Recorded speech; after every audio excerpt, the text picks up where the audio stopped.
మహారాజుగా నా తోడువై నిలిచావు ప్రతి స్థలమునా.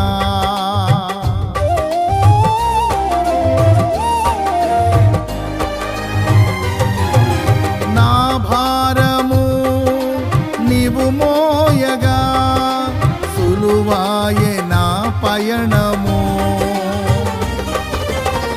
నీ దయచేతనే కలిగిన క్షేమము ఎన్నడు నన్ను వీడదే. నీ దయచేతనే కలిగిన క్షేమము ఎన్నడు నన్ను వీడదే.